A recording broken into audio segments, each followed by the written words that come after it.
Well, some people have expressed an interest in some of the background to my life in skating. So here goes. In 1973, the late summer on a Wednesday, I met a friend from my old skating days when I was a teenager, Chris Fairfield, at the Streatham Ice Rink skate shop. I'd decided to get back to skating on my old hockeys at Streatham after having 6 kids and needed a new pair of laces, unsurprisingly. He was still speed skating and he invited me to watch the speed club training that night. I saw 2 women on the ice, Dawn and Christine, who I learned afterwards were sister to a speed skater, Colin. She was very good and Dawn looked very comfortable on her strange blades. Chris asked if I'd like to try, so I borrowed some skates, and once again I clung on to the same barrier as I had done when I was 9 years old, but this time I was 32 and had just had my 6th child in the March. Well, I decided to go every Wednesday, and after 4 weeks I was asked if I'd like to go to Belgium with the club and race for it. Well, I'd literally only just found my edges. I asked why me, and they said Christine wouldn't go to get beaten. So I went and I got beaten, but I made friends for life that weekend.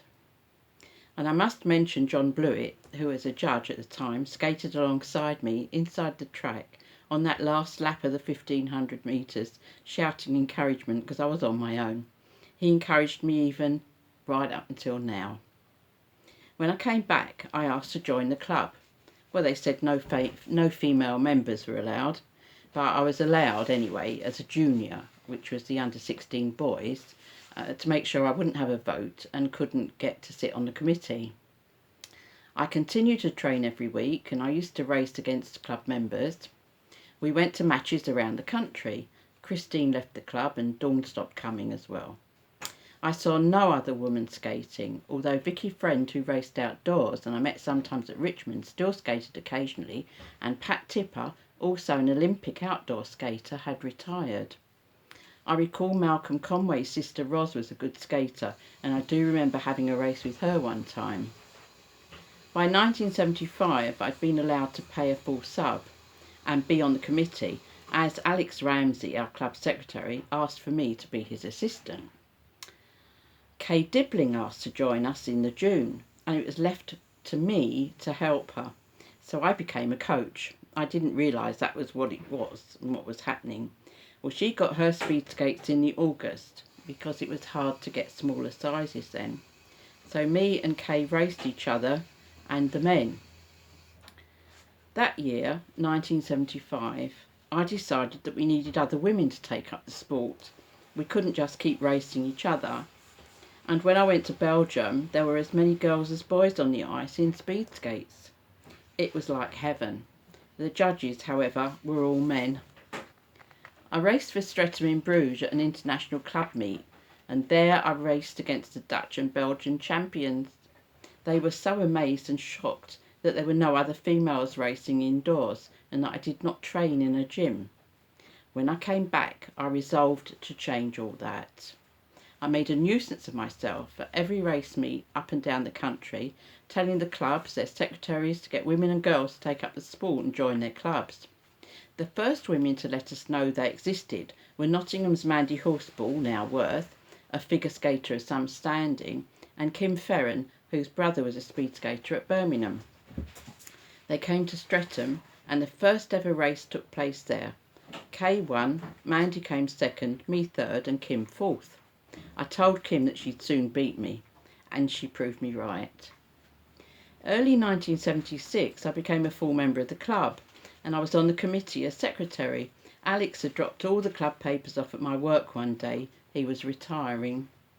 I then became club rep for Streatham on the then NSA's, now NISA's, Ice Speed Committee. John Blewett was secretary of Richmond Aldwych and the Ice Speed Committee, and was my friend. Aldwich's Joe Sampson also extended the hand of friendship to me. Well, I used my position on the Ice Speed Committee meetings to push the participation and recognition of women in my sport, but of course I contributed generally in all other areas. In 1977, unable to take part in competition anymore because I was beaten up by my estranged husband and my left leg and neck was badly damaged, plus other injuries, and I couldn't get back to the level I was at, I decided to apply to the Ice Speed Committee to be a judge. The system was first you were B class, then after a year or two you could then become an A class judge and then a referee. I waited outside the committee room, just like when I first wanted to join the speed club, and Joe was first to come out and shake my hand. He ushered me in and there I was, a B class judge of indoor racing, the first woman ever in England. Well, it took me years to get my A-class accreditation, about 2 or 3 times longer than the men took. They also brought in a system of marking by the centre ice chief referee. John Blewett told me in confidence that every time Roy Wellham was officiating as a referee with me on the ice, I got a 0. Meanwhile, they decided at another meeting I was at to make everyone wear a blue shirt blazer from the men's department at M&S, they said, and grey flannels, and a tie. When I said I'd get a blouse, someone said mine would be a shirt done up on the wrong side. I bought a Chanel blazer and a bow tie and a shirt. When I was on the ice to officiate for the first time at Nottingham, the chair of the club, also an official, said, "Get that woman off the ice." He was told they couldn't because I was a B-class judge. I was told by Kay that when she was on the start line with other women, also in Nottingham, that they were told to stop their cackling. The first league match I officiated at in Southampton, as I got on the ice and joined the inspection of the track with the other officials, one of them said loudly, "This is a man's sport." I also heard that if women speed skated, the men would all end up wearing pink. I suggested to the Ice Speed Committee that gloves would be a good safety feature after a skater had tendon injury to his hand caused by a skate, and they laughed at me. Now, of course, they kit up. Helmets came in as compulsory in 1984. In 1978, I organised an international at Streatham after the first Premier World Championships at Solihull. It was a wonderful event. Japan, Australia and a London combined club, aka Streatham and Richmond Aldwych, took part. And by the way, the World Championships, including women since 1981 but in 1976 to 80, held under different names, now receive their status as the ISU World Championships. Japan, then newcomers to short track indoor speed skating, sent 5 women skaters, and we had Kay. I hand-wrote the programme, and an incensed person at the Ice Speed Committee demanded to know what right I had to plan the event and the programme. This happened again after another event when I had to quickly accommodate a change of officials and format. There was no problem with any events I organised. I was an official starter by then, later to be an international starter who never started another international, but did officiate at many Streatham inter-club meets. I was only asked to do a few, mostly as assistant starter at other rinks. I pointed out to the Ice Speed Committee that to attract women to the sport we had to offer a championship, something to strive for.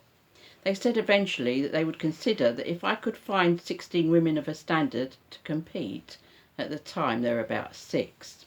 So I recruited at Streatham, and by 1978 there were quite a few speed skaters, a far cry from when Kay was literally sent to Coventry.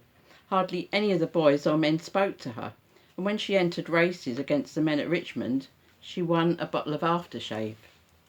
Later, she won talcum powder, and when I officiated at a match, I was told they only had cigars for the officials. Maybe they should have got a box of chocolates too. I said, no, that's all right. By 1980, there was a real squad of women skaters at Streatham, and we, the men and women, decided to go to an inter-club event with lots of women's races in Bruges, rather than attend a domestic race meeting where there wouldn't be the opportunity. We all got suspended for the rest of the season, including me, and I am the only official to have ever been suspended as far as I know. At one of the British Championships in Solihull, the BBC Women's Hour broadcaster Eddie Bocchio was also a friend in journalism. And there, recording for the radio, he asked Ken Pendry, chair of the ice speed committee and the chief referee, why, if there were women racing, no women officials were on the ice. Ken replied, none qualified. I'd been told I was the ladies' competitor steward, e.g. in charge of the heat box, seeing the girls getting on and off the ice, but I was an A-class referee. Eddie said, what about Lynn Guest, which was my name then? And Ken said, oh, apart from her. 1984 at the Worlds in Peterborough, I was asked to sit on the stage as a possible time taker when I was given medal ribbons to untangle. The first day I was on the ice for hours. Then the TV turned up and I was told to take a break. I did say I was okay to carry on, but no. Also in 1984, the name of the sport changed from indoor to short track. By this time I was chair of the Streatham Ice Speed Club and coaching. Also at Peterborough in 1984, Dave Cox, another international starter, had been on the ice for hours and asked Ken Pendry to let him swap duties with me to give him a break. Ken said no, he didn't want me on the ice. I sat on the stage with the timekeepers the next day, and that box of medals and ribbons was plonked in front of me and a couple of other women near me with the instructions to sort those out, ladies. There was an American female judge on the ice. There was a meeting to decide who would be selected to go to the next big competition, I think it was in Canada, and who would go as manager, and I assumed, and so did some of my own skating friends and colleagues, that I would be appointed women's team manager, instead of which a chaperone was appointed, the non-speed skating wife of the men's team manager. Turned out Gibb-de was the one women's team without a women's team manager. We held an inter-club reciprocal meet with the Bruges Club, where I'd first raced in 1973, about 3 years later, and Staff Verbist, head of them, said he thought they should make a statute for me. Well, I said, oh, they have it. It's the Sex Equality Bill, 1975. And he said, no, I mean a statue.